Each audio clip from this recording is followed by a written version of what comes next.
Tonight, don't try to improve yourself. Don't chase a breakthrough. Don't wrestle your mind into silence. Just listen. Because Zen carries a quiet, unsettling promise.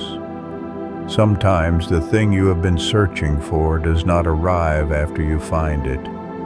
It arrives after you stop looking in the usual way. Here is the prediction gap. You think awakening is a distant summit, a reward for perfect practice, a lightning bolt earned by effort. But Zen says it can happen like a small click in the dark. 1 second you are you, living inside your thoughts. The next second you are simply here, breathing, hearing, existing, without the extra weight of a story. Nothing outside changes, and yet everything feels different. If you stay with me, you won't need to force peace tonight. You'll only need to notice what's already holding you, and that noticing can be gentle enough to fall asleep inside. So let your shoulders drop. Let the tongue rest. Let the eyes soften behind the lids.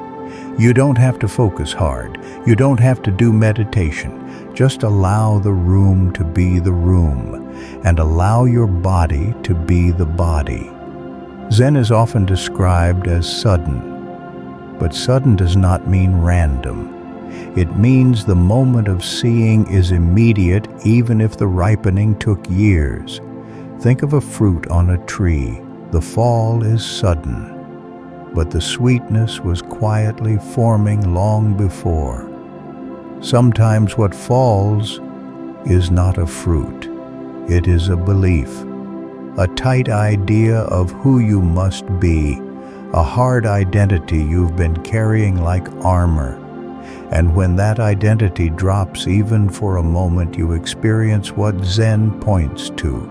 Not an idea, not a concept, a simple, immediate presence.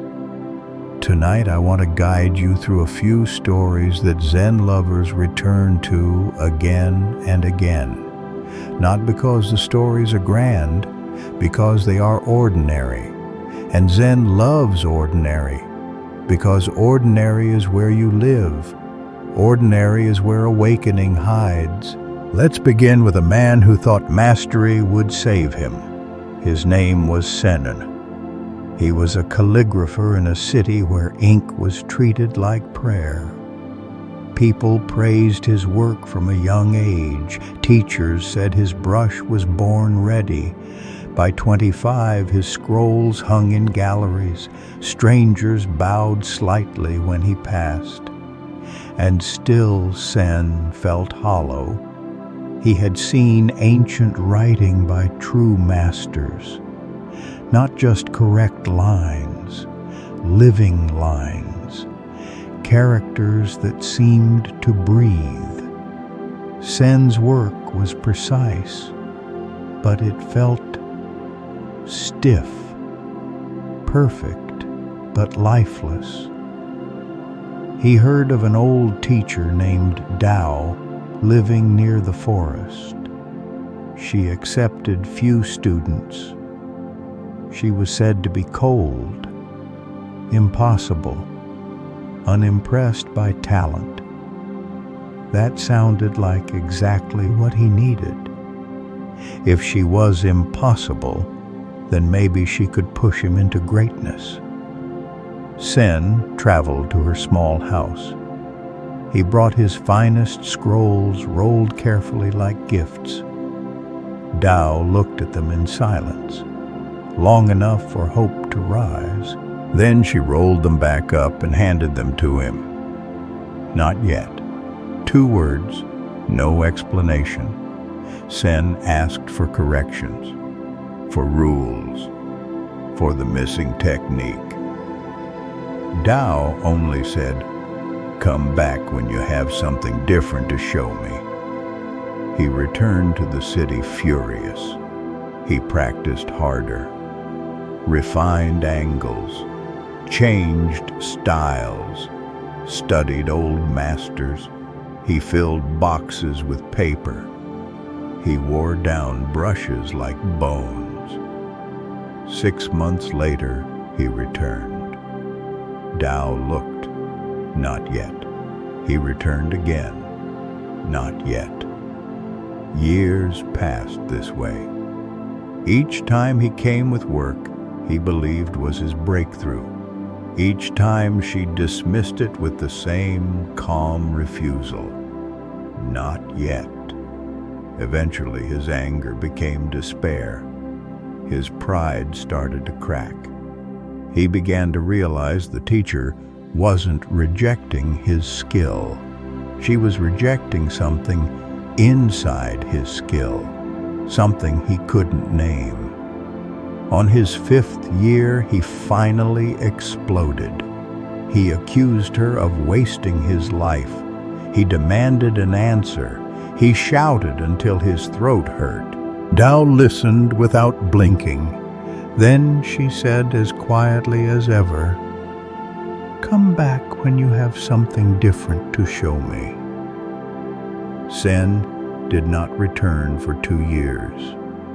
He told himself the whole thing was a cruel game. He went back to normal work, commissioned scrolls, teaching students, doing what he knew how to do. But something in him remained restless, not because he wanted praise, because he wanted aliveness. He wanted truth in the lines. So he went back. Tao still said, "Not yet." And now the strange part begins. Sen started arriving less confident, less proud, more tired. He stopped arriving as the gifted one demanding recognition. He arrived as a human being who didn't know. One autumn evening, 15 years after their first meeting, Sen walked through falling leaves toward Tao's house. He had been working on one character for weeks, not because he was obsessed with perfection anymore, because nothing felt honest. That day, he finally gave up.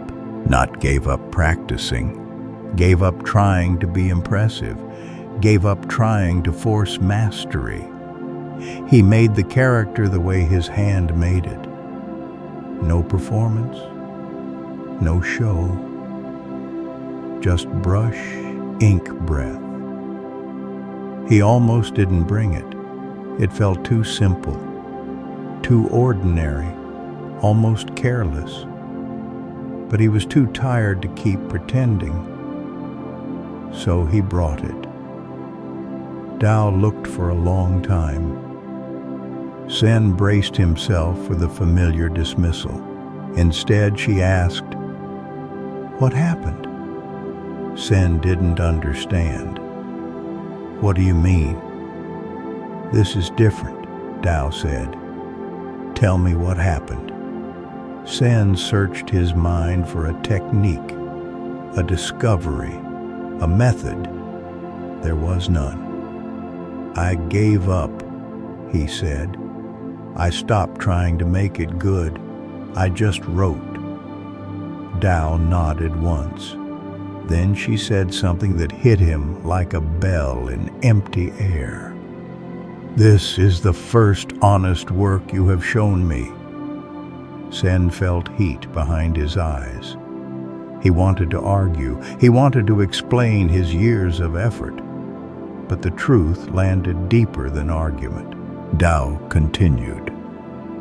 "Your earlier work was talented, correct, strong, but it was full of your wanting, wanting to be great, wanting to be seen, wanting to prove you belong. The brush was not free. It was carrying your hunger. Here, the hunger is gone, so the character breathes." Sen stared at his own writing as if seeing it for the first time. Yes, it breathed, not because he forced it, because he stopped forcing. How do I keep this? Sen whispered. How do I make sure it stays? Dao's voice softened. You can't keep it like a possession. If you cling, it dies. You practice, you return. You notice when hunger returns, and you let it go again. Awakening is not something you hold. It is something you stop blocking. That night, Sen walked back through the forest in a quiet daze. Nothing miraculous had happened to the world. Leaves still fell, wind still moved, but he felt as if he had been carrying a heavy mask for years, and the straps finally loosened. He slept deeply for the first time in a long time. Now let that story settle, because in it there is a Zen secret most people resist. The thing that opens the door is often the thing we fear. Letting go of the need to be someone. Not letting go of effort, but letting go of the desperate craving for a result. Zen does not hate discipline. It simply warns you effort is useful, but grasping is poison. Effort prepares the ground. Grasping keeps the seed from sprouting. Let's move to a different ordinary place. A tea house, small and warm on a traveler's road. A woman named Cho inherited that tea house after her mother died. Her mother's tea was famous. People said it felt like drinking calm itself. No fancy ingredients, no secret herbs, just tea. Cho learned every step as a child. How much leaf, how hot the water, how long to wait, how to pour without spilling a single drop. So when her mother passed, Cho believed she could continue the legacy. The same steps, the same kettle, the same cups. But the tea wasn't the same. Customers remained polite at first. Then they started coming less often. Not suddenly, like a tide slowly pulling back. Cho could feel the difference. The room felt emptier. The air felt anxious. She tried to fix it like a problem. Changed the leaves, changed the steeping time, bought a new kettle, changed the cups. Nothing helped. One rainy afternoon, a traveling monk named Bo entered. He ordered tea and sat by the window. Cho made the cup as carefully as she could.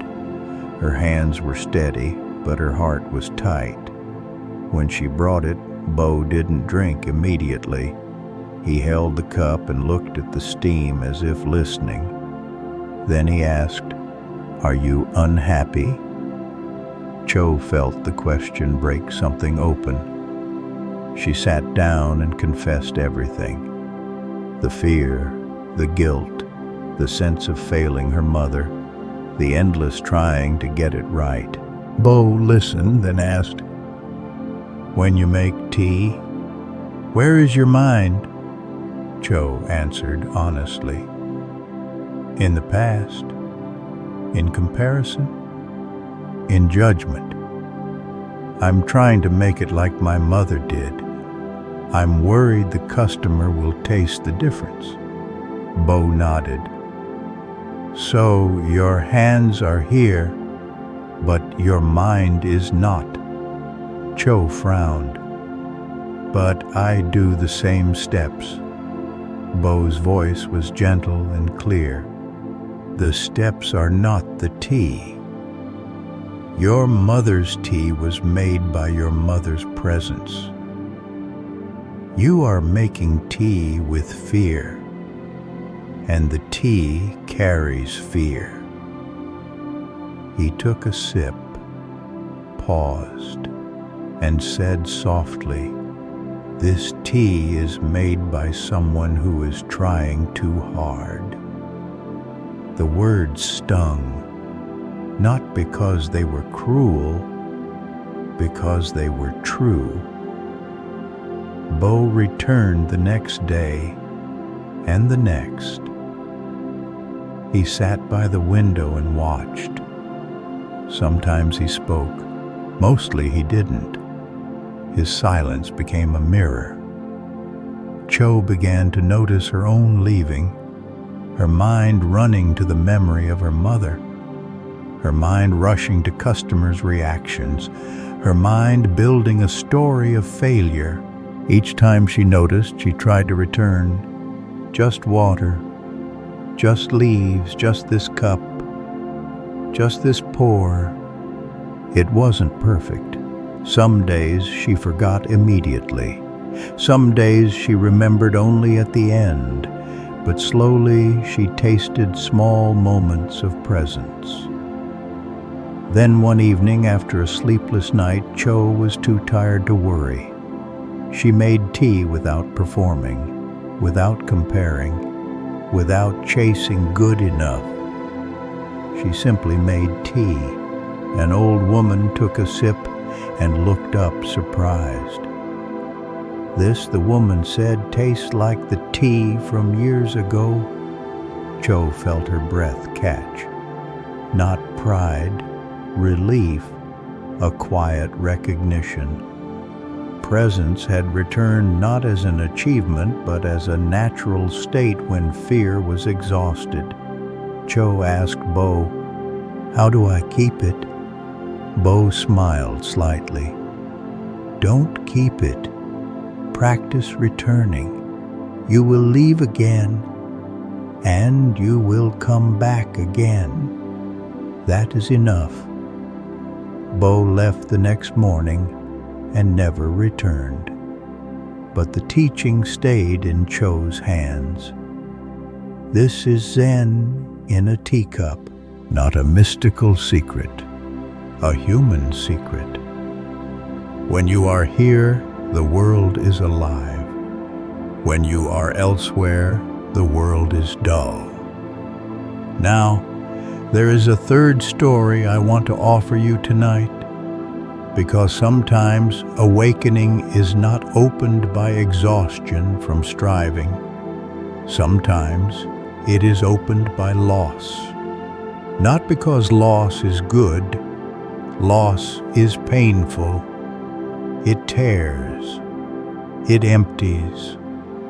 It changes you whether you want it to or not. But Zen says, loss can reveal something that cannot be lost. In a prosperous riverside town lived a silk merchant named Jin. He built his business over decades. Hard work, careful trade, trust earned one customer at a time. By 50, he had wealth, respect, and a life that made sense. Then the river flooded. It rose in the night higher than old legends. By morning, his warehouse was ruined, silk-soaked, stained, destroyed. Years of effort dissolved into mud. Jin wandered through the wreckage in a numb haze. People offered sympathy, but words slid off him. His identity had been merchant. Now merchant felt like a costume hanging in an empty room. Weeks later, he walked to the river at dusk. The same river, now calm, almost innocent. An old ferryman named Shan was tying his boat. A man Jin had passed 1,000 times without seeing. Shan looked up. "You are the silk merchant," he said. "I was," Jin replied. Shan nodded. "The river takes much. It took everything Jin said. My life's work. Shan's hands kept moving. Yes. It does that sometimes. Jin stared at the water, anger rising. How do you bear it? He asked, living beside something that can destroy everything at any moment. Shan paused and asked a question that sounded almost offensive. The river took much, he said. But what did it leave? Jin almost laughed. Leave it left ruin. It left debt. It left humiliation. But Shan's calm made him actually look. It left his wife alive, his children safe. It left his own breath. It left the simple fact of being here watching the sky darken. It left me, Jin said quietly. My family. Shan nodded. And what else? Jin frowned. What else is there? Shan's voice was low, like the river itself. You are aware right now. You know you are here. Did the flood take the awareness that knows? Jin swallowed. No. Shan continued. You built a life on what can be taken. Money, silk, reputation. Those are not wrong, but they are not reliable. Underneath them, there is something that cannot be flooded. The awareness that is present before success and after collapse. The one that witnesses even grief. That is your true shelter. Jin felt something shift. Not a dramatic revelation, a small space opening in his chest. A place to breathe. What do I do with that? He asked. Shan looked at the river. You return to it, again and again. When grief comes, you feel it. When fear comes, you feel it. But you remember what remains. You rest in it, and slowly, life rebuilds from a deeper ground. Jin went home that night with his loss still heavy, but the heaviness sat on something steadier, like a stone resting on earth instead of floating in air. In the months that followed, he rebuilt. Not the same empire, a simpler life, less dependent on applause, more dependent on presence. He did not become a saint. He still worried, still grieved, still hated the river sometimes. But he also began to understand the Zen point. When life strips you down, it may reveal what you truly are. Not the roles, not the story. The simple awareness that remains when the story collapses. And this is where many people get surprised. They imagine Zen awakening as a mystical escape, a bright experience that makes the world feel unreal. But most Zen stories point the other way. They point back to dishes, back to sweeping, back to your own ordinary hands. There is an old monastery tale about a young monk named Toma. He came to the temple hungry for enlightenment. He imagined it would feel like a secret door to another dimension. He imagined he would become calm forever. He imagined he would never feel anxious again. The teacher at this temple was an elderly man named Haru. Haru did not lecture. He gave chores. Sweep the courtyard, wash the bowls, carry water, cut vegetables. Sweep again. After 3 months, Toma's impatience grew sharp. One evening he approached Haru while the old teacher was trimming a small tree. Master Toma said, trying to keep his voice respectful, "I came here for awakening, but all I do is chores. When will you teach me?" Haru didn't look up. He kept trimming.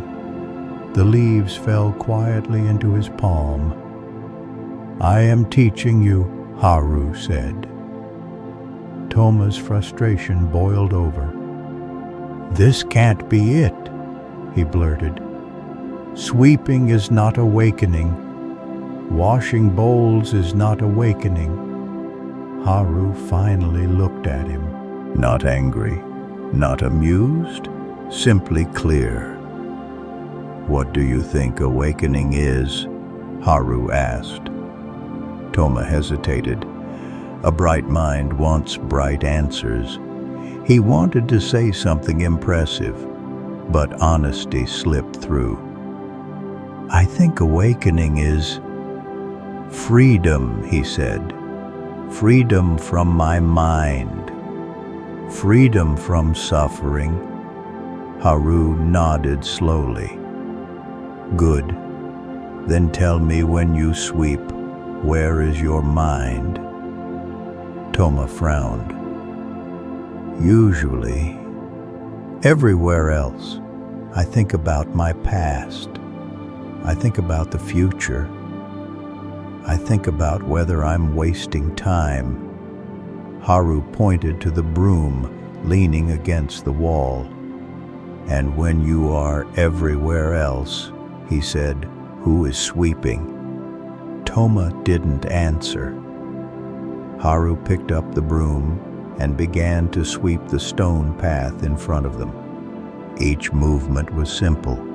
No hurry, no hesitation. The broom brushed the stones as if it loved the stones. "Look," Haru said, "the broom does not worry about your future. The dust does not argue with your past.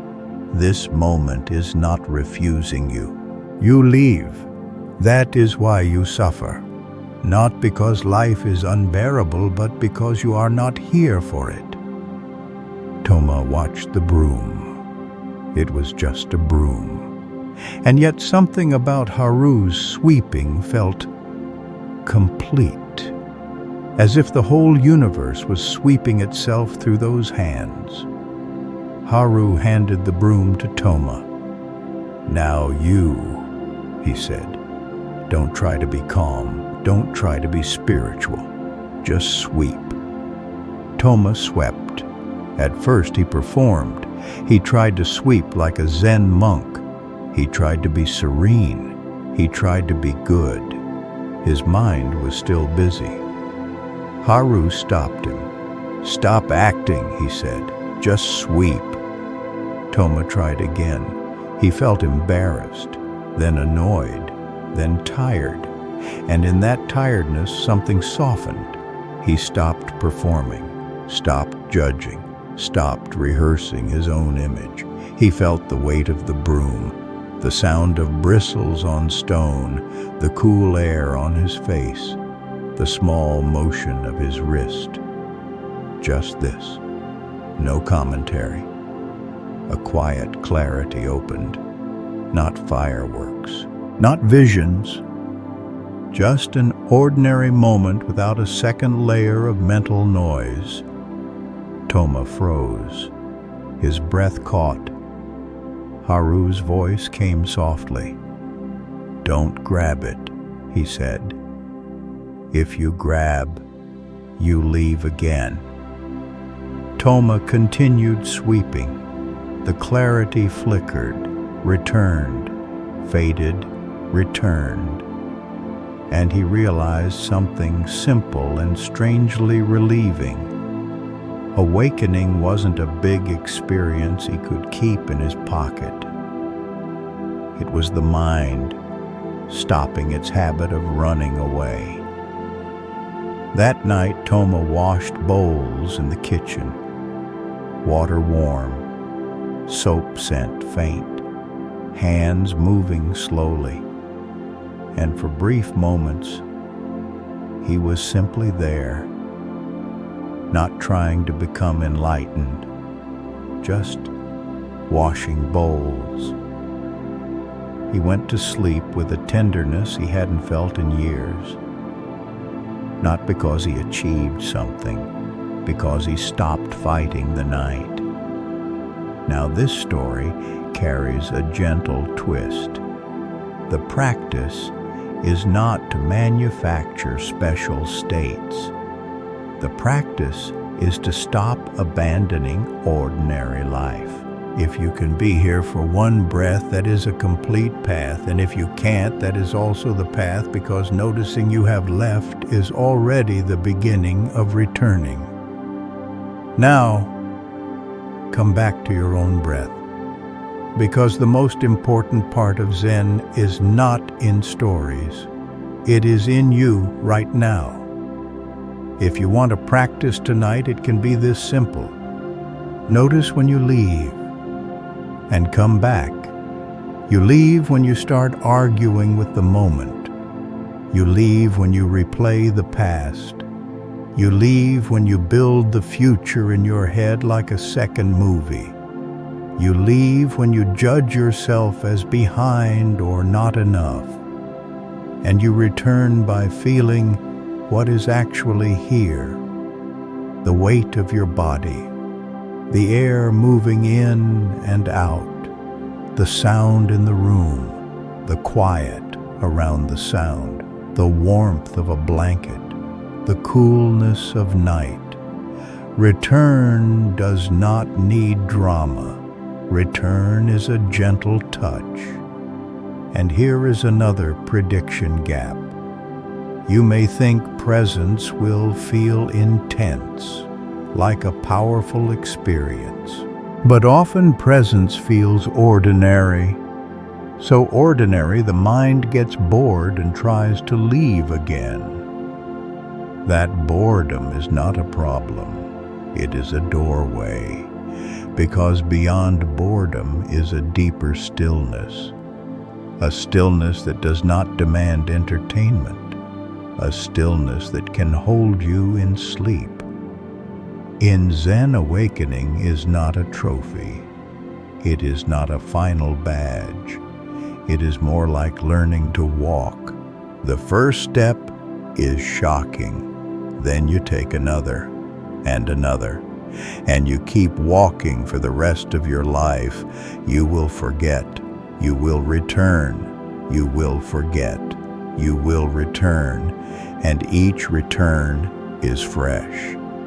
So if you are lying here tonight feeling tired of trying, tired of fixing yourself, tired of being the main character in a stressful story, let that tiredness become your friend, because tiredness can loosen the grip, and a loosened grip can let the door open, not by force, by softness. Maybe tonight you won't have a dramatic awakening. Maybe nothing special will happen. That's okay. Zen is not offended by ordinary nights, but there is a chance you will notice something subtle, a small shift, a moment when the mind pauses, and in that pause you feel a quiet ground beneath everything. If that happens, don't grab it. Don't try to keep it. Just let it be the way a breeze is. It arrives, it passes, and the air remains. Now let your breathing slow. Let your thoughts become farther away, like lanterns drifting down a dark river. You don't need to push them away, just let them float. If you follow one notice and gently return, just this breath, just this body, just this moment. And if you fall asleep, that is also Zen. because sleep is the mind finally letting go on its own. And if you're still awake, let's slow the pace even more, not to reach an ending, just to let the mind uncoil. Imagine your thoughts like small paper boats. Each boat carries a sentence, a worry, a plan, a memory. You don't have to sink them. You don't have to chase them, just let them drift. Some boats will pass close. You might read their words. That's fine. When you notice you're climbing into one, simply step back onto the shore of your breath. In and out. Simple. Unforced. If there is tension in the chest, let it be there. If there is heaviness behind the eyes, let it be there. Zen does not require you to be different. It invites you to be honest. And honesty is already relaxing because it stops the inner argument. You can even whisper very gently, yes. Yes to this breath. Yes to this weight. Yes to this moment exactly as it is. And notice how the body responds to that small yes. Shoulders soften, belly loosens. The nervous system hears, I'm safe enough right now. This is not magic. It's the body recognizing it no longer has to fight itself. If sleep comes, let it come. If it doesn't, let that be okay too. Because even lying here listening, you are practicing the most important Zen movement, leaving and returning, leaving and returning. No shame, no score, just the quiet art of coming back home. So rest. Let the stories fade. Let the night carry you. And before you drift off, hold one quiet question without answering it, like a feather on your palm. What if the door was never locked, and all you needed was to stop pushing sleep well?